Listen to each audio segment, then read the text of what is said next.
Agility 2017, all of the Americas under one roof. Absolutely, Pete. This is phenomenal. How you guys doing? Good? Awesome. So it's really, really interesting. I mean, Pete, 25 countries, more than 1,600 attendees in this room, representing not only multiple countries, multiple cultures, but also multiple languages. So, as you know, we have the LATAM crowd here in the room. That wasn't prepared. Would you allow me to just say a few words in, let's say, Spanish? Oh, claro, por supuesto. Claro, por supuesto. Oh, okay. I didn't know you were fluent in Spanish, amigo. Claro, por supuesto. Oh. Yeah, we can clearly see that, the fluency. Yeah, those high school years really hurt. Okay, anyhow. So, muy buenos días. ¿Cómo están? ¿Bien? Bienvenidos nuevamente a esta sesión de Americas de Agility. Como saben, estamos aquí reunidos con gente de Norteamérica, de Canadá, pero también gente de Latinoamérica, representando múltiples países. Y para mí es un gran placer darles la bienvenida a esta sesión. Latinoamérica, como saben, ahora estamos con una unidad que lo que nos permite tener no solamente inversiones específicas hacia la región, sino también mostrar un crecimiento que hemos mostrado en estos primeros 3 trimestres de ser una organización independiente, lo cual nos da un gran fundamento de crecimiento hacia el futuro. Y todo esto que estamos haciendo, lo estamos haciendo por ustedes y para ustedes. Así que muchas gracias. Roberto. On behalf of the North American team, we want to welcome our Latin American guests. Hoy tenemos casi 300 personas de Latinoamérica que vienen de Argentina, Brazil, Chile, Colombia, Costa Rica, Dominican Republic, Ecuador, El Salvador, Guatemala, Honduras, Mexico, Nicaragua, Peru, Puerto Rico, Trinidad and Tobago, Uruguay, U.S. Virgin Islands? Well, that's part of the Caribbean. Yeah, that counts. Great to have you all here with us today.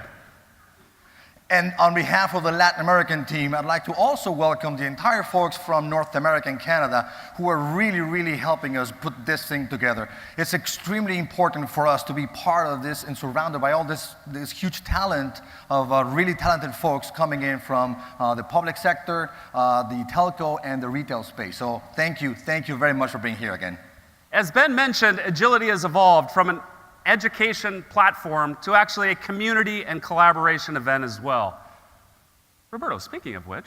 Actually, most of you associate Agility with education and training, and it's of course because of the different labs and the certification exams that many of you have been taking for the past few days, or will be taking the next few days. Now, we've actually grown significantly our presence, as you can see here, we have more than 6,600 certification coming in from 3,700 individuals, actually 2,600 of them in the past 12 months.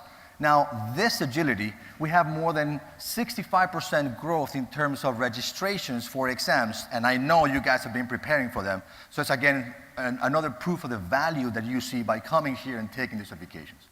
Now, but also another way of us understanding is about customers and how they are utilizing the different technologies as a way for us to educate ourselves. And I'm sure, Pete, that you have many examples of how customers are utilizing our technology into their solutions. So, Roberto, I imagine you expect me to talk about a traditional load balancing opportunity in a data center. Let's talk about the next generation F5. This global auto manufacturer based out of Detroit, Michigan. For you race fans, you refer to them as first on race day. They teamed with F5 to provide visibility that native cloud tools could not deliver in their go-forward cloud offerings. This team is here today, and for the next few days, I highly encourage you to reach out to them and understand how they're leveraging F5 technologies securely in the cloud. And actually, I mean, speaking of security, Pete, did you know just as Eastern Europe, and you say that I said Eastern Europe and not Russia, has the most sophisticated malware coming out of that, Brazil has the second highest number of targets for online banking fraud. So that is actually, Pete, that's real, that's happening, that's not fake news. So let me just tell you, a few months ago, that was a US joke, by the way. Anyway, so a few months ago, I was in Brazil, and I was with the president of the ISH, which is one of our largest customers and partners in Brazil. And while I was there with him, he got a email text from a hacker, basically telling them that I'm going to be hacking them next morning. So what he told me is, hey, what should I do with this? And I said, well, first of all, do not ignore and do not pay. So eventually what ended up happening next morning, of course, like the hacker predicted, he started being hacked, and eventually his network went down. Not only his network, but also the service provider network went down. So he reached out to me and said, hey, how can you help me?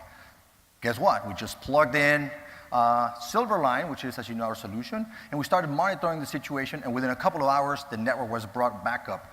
Hacker continued to hack them for 3 or 4 days later on, but thanks to God and thanks to our solution, Silverline saved the day.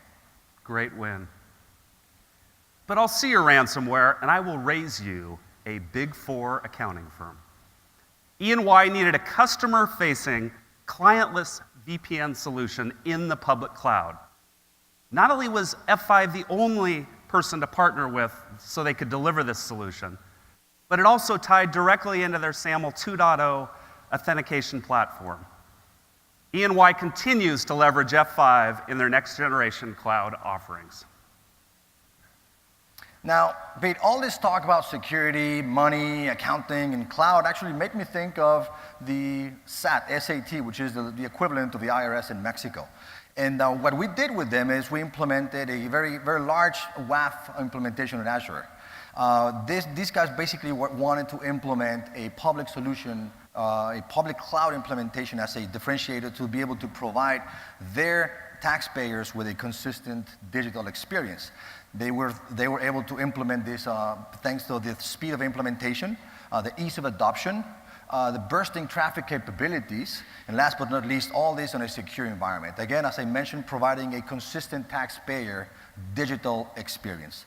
All this was thanks to the huge effort of the different partners within not only F5, Azure, but also the entire community working as a whole. Wow, extremely impressive. Speaking of community, agility, the foundation, is community. Translated, that's all of you. Our Dev Central now has 250,000 members strong.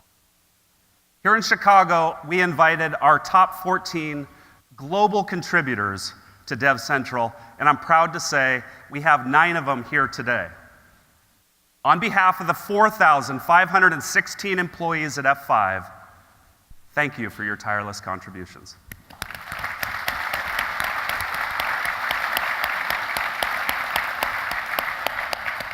And Pete, last but not least, as you know, education and community is extremely important, but this cannot be done unless we have the great support from different companies that are helping us as sponsors for Agility this year. So I'd like to please ask you to welcome and thanking them, all these companies for being sponsors for this year's Agility. So thank you very much.